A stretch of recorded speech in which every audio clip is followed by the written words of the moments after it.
Día 13, capítulo 8. Muerte.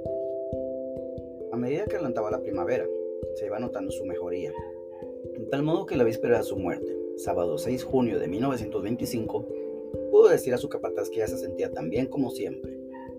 Y así llegó el domingo de la Santísima Trinidad, terminal del mundo, y aquel día 7 de junio de 1925, terminal de Mateo. Fue muy temprano a misa, a rendir su oración y acción de gracias a su Creador Padre, a su Redentor y a su Inspirador por toda esa maravillosa revivificación operada en él a lo largo de esos 41 años, siguiendo puntualmente el consejo de su médico, para tomar su desayuno dominical menos parsimonioso y descansar un rato.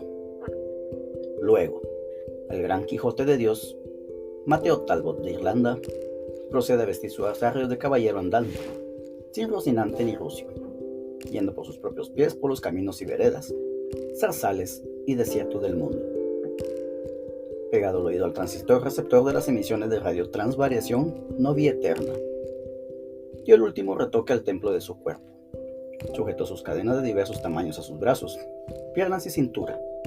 Revisó su vestido para transitar con decencia por entre sus hermanos y, ceñido los lomos con el símbolo de la verdad, revestido con la coraza de la justicia, calzado los pies para salir a publicar el evangelio contra vientos y mareas, abrazando su siniestra el broquel de la fe para inutilizar los dardos encendidos del maligno, empuñando su diestra la espada del espíritu y cubierta la testa con el yelmo de la salud.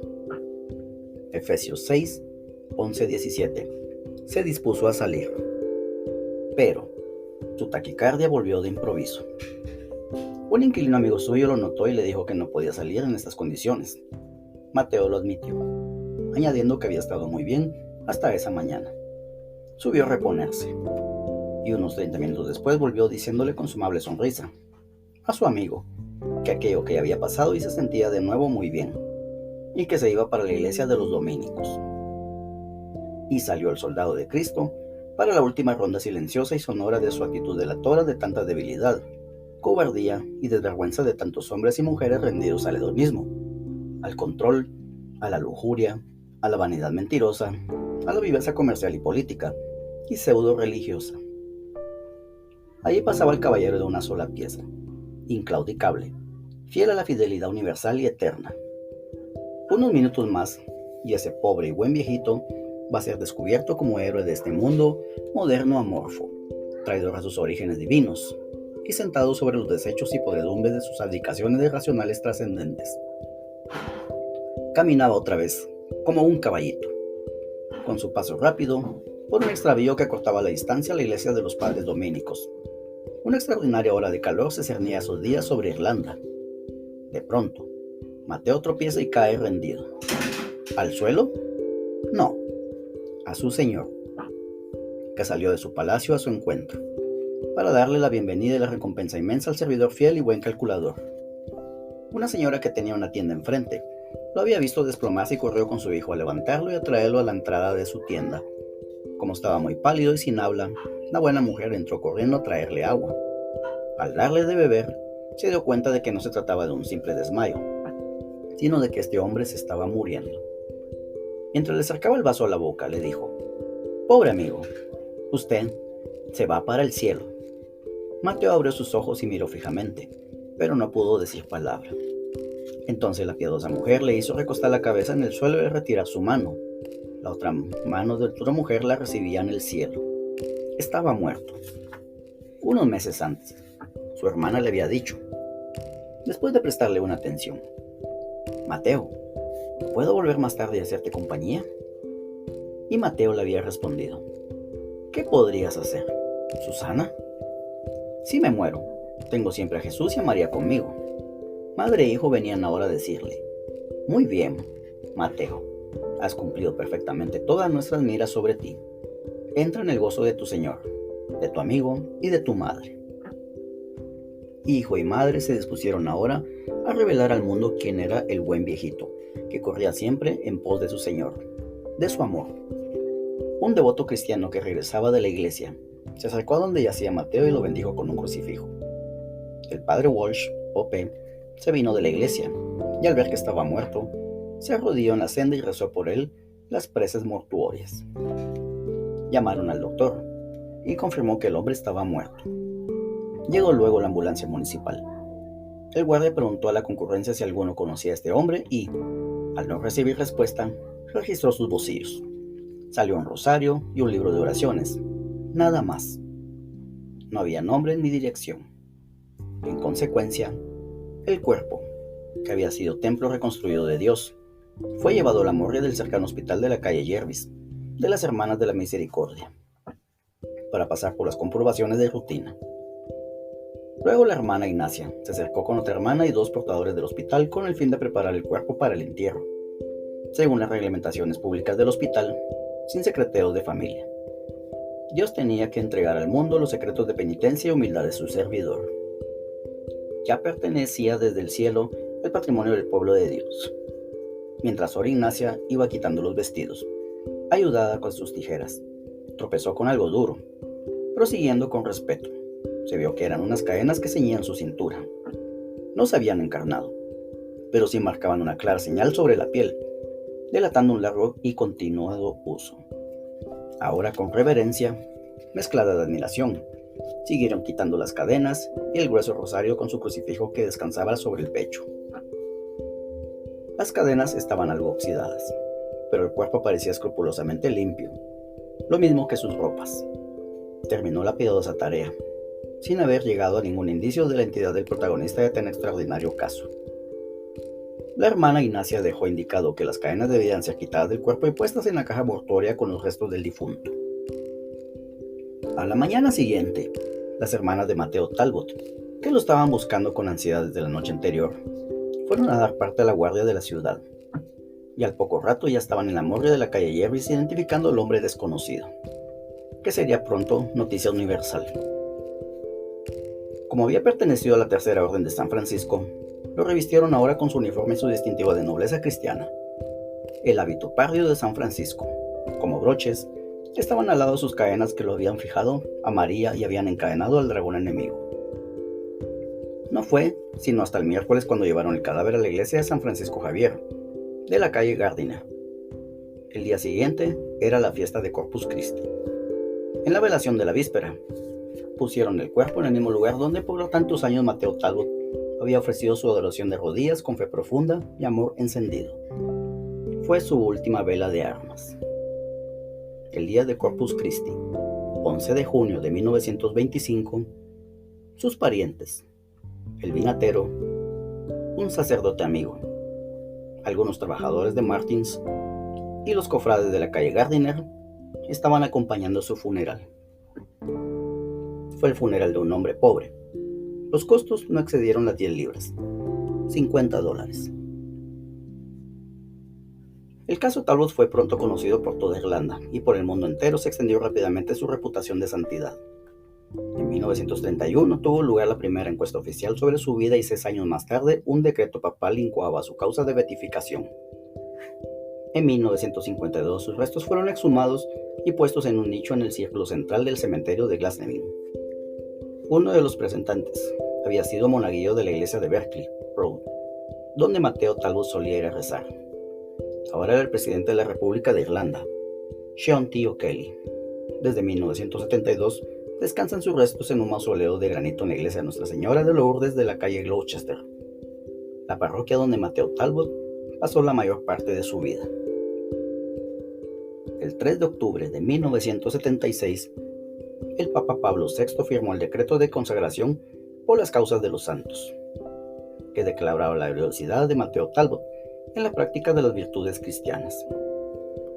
En 1971 había manifestado a un grupo de peregrinos irlandeses: ya es tiempo de pensar en su canonización. Yo estoy dispuesto a hacer todo lo posible, pero les toca a sus admiradores conseguir de a Dios la aprobación definitiva mediante la obtención de 2 milagros bien comprobados. Muchos favores han recibido sus admiradores, pero hasta ahora no conocemos ninguno de categoría extra, de cual pueda decirse, naturalmente incomprensible. Antes de que la Iglesia lo proponga a sus fieles como modelo, a quien pueden imitar y tomar por intercesor, necesita que Dios ubique su opinión con 2 firmas y sellos, 2 hechos fuera del orden natural, pero comprobables, equivalentes a: por este medio les manifiesto que Mateo Talbot está entre mis fieles amigos y se los propongo a su imitación. Los santos son santos, no porque hayan sido proclamados santos, sino porque vivieron santamente. Dios, y no la proclamación, hace a los santos. Se encuentran muchas personas de bondad y virtud natural, tanto si parecen virtuosas como si no la parecen. Pero la santidad es muy rara. Unos pocos dublinenses se toparon con ella en el primer cuarto de este siglo, de un modo bastante análogo a como se habían topado unos centenares de guatemaltecos en el tercer cuarto del siglo XVII, con otro laico fuera de serie que llamaban Pedro de Betancourt. Su fama ha seguido extendiéndose a lo largo de todo este siglo. Fama de sindicalista cristiano. El senador James Dunn, secretario general del Sindicato General de Trabajadores de Irlanda, al descubrir una placa de Mateo Talbot en la calle Rutland, proclamaba en agosto de 1971: Mateo Talbot fue uno de los primeros y respetables miembros de la Unión General de Trabajadores de Irlanda y participó en la organización de las luchas de estos valerosos pioneros del sindicalismo irlandés. El movimiento federativo de sindicatos irlandeses se enorgullece de estar hoy aquí representado, y en particular el sindicato de Mateo, unión de transportistas irlandeses y de trabajadores en general. No es extraño, pero sí providencial, que en estos días de violencia y materialismo estemos aquí recordando un hombre que imploró y obtuvo la gracia de cambiar de tal manera su vida, que ahora es un radiante ejemplo para todos nosotros. En octubre de 1972, el señor Stephen McGonagall, presidente del Congreso Irlandés de Sindicatos, proponía a Mateo Talbot como faro de atalaya para los trabajadores de Irlanda. En estos años que se nos vienen encima, necesitamos un guía seguro, desde cualquier procedencia de que venga.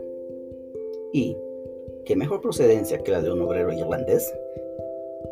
Sus grandes y potentes armas fueron la caridad y la oración. Él nos ha dejado un encabezamiento, un código de conducta que todos debemos seguir. El senador irlandés Fintan Kennedy dijo en una peregrinación obrera a su tumba: Mateo Talbot no era ningún tacaño de repuesto, admiraba a los líderes obreros justos, y en la gran reclamación de 1913 no se encerró egoístamente en su torre de marfil, sino que ocupó dignamente su puesto entre sus compañeros sacrificados. Los trabajadores de Irlanda pueden dirigir sus ojos a Mateo para inspirarse. Los santos son compañeros difíciles para convivir con ellos. Su heroísmo nos molesta y nos avergüenza. Pero no nos puede causar ningún daño el volver a la vista medio siglo atrás y contemplar este moderno patrono de los trabajadores. En 1960, la policía de Yugoslavia acusó a un sacerdote jesuita de actividades subversivas por haber dicho en un sermón que Mateo Talbot había ido a la huelga en 1913. Las huelgas están prohibidas en la Yugoslavia de Tito, 1960, como crimen contra el Estado. El fiscal público alegó que la historia del trabajador irlandés Mateo Talbot, que consideraba a la Iglesia como favorable a los trabajadores, estaba ideada para dominar el sistema político-social de Yugoslavia. Fama de hombre nuevo. Sus contemporáneos lo vieron y lo juzgaron de esta manera. Era un hombre de trato agradable, que conversaba y reía gustosamente con sus visitantes, pero tenía cuidado de ocultar sus oraciones y ayunos. Señora María de Andrews, su hermana. Era un hombre afable, asequible y bondadoso. Tenía una sonrisa atrayente. Cuando estaba en oración, parecía totalmente abstraído de todo lo que pasaba a su alrededor. Sean T. O'Silvey, acólito, y más tarde presidente de Irlanda. Evitaba cuidadosamente toda ostentación, especialmente en lo que se refería a sus penitencias. Era un trabajador bueno y concienzudo. Nunca he encontrado uno semejante a él. Estaba completamente embebido en Dios. Daniel Manning, compañero de trabajo en el patio del aserradero. Antes de que me casase, tenía la costumbre de visitarlo con frecuencia, y siempre lo hallaba muy afable, de buen humor y listo para gozar un buen chiste. Señora Annie de Johnson, su sobrina.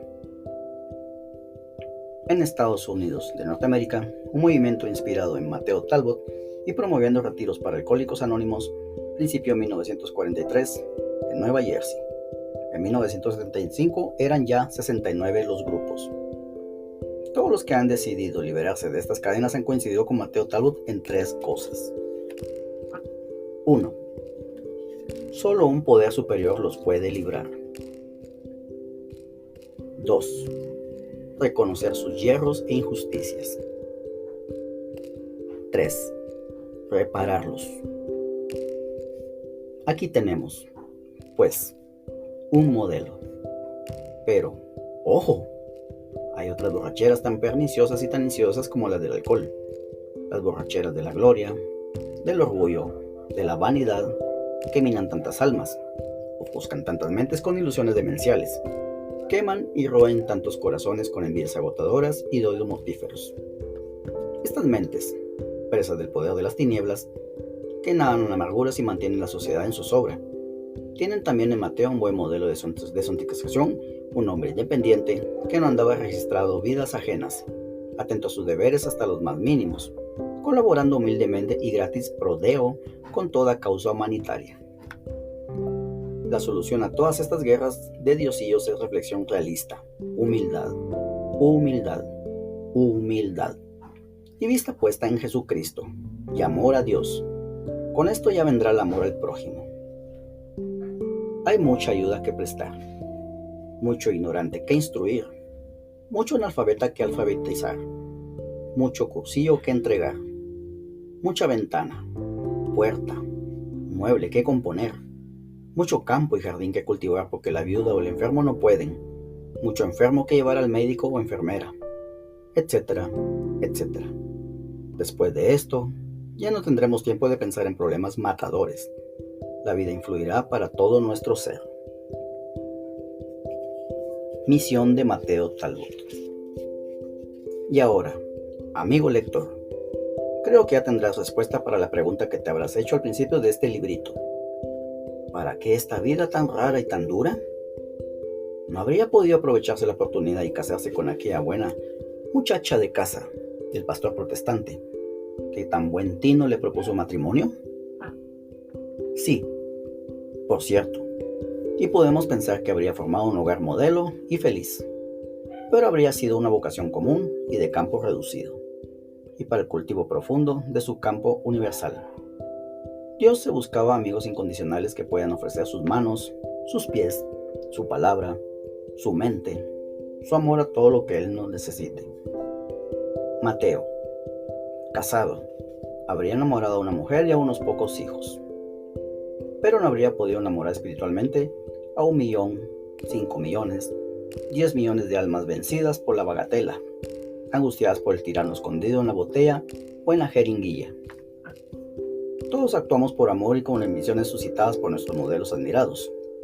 Julio César, en un templo de Cádiz, ante una estatua de Alejandro Magno, se puso a llorar.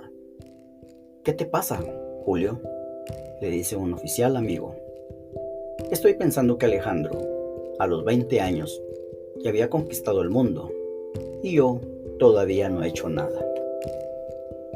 Ante los heroísmos de los santos, un corazón bien nacido se dice: si éste pudo hacer esto y aquello, qué mucho que yo haga la 100ª parte de él, la que muchos otros están ya haciendo.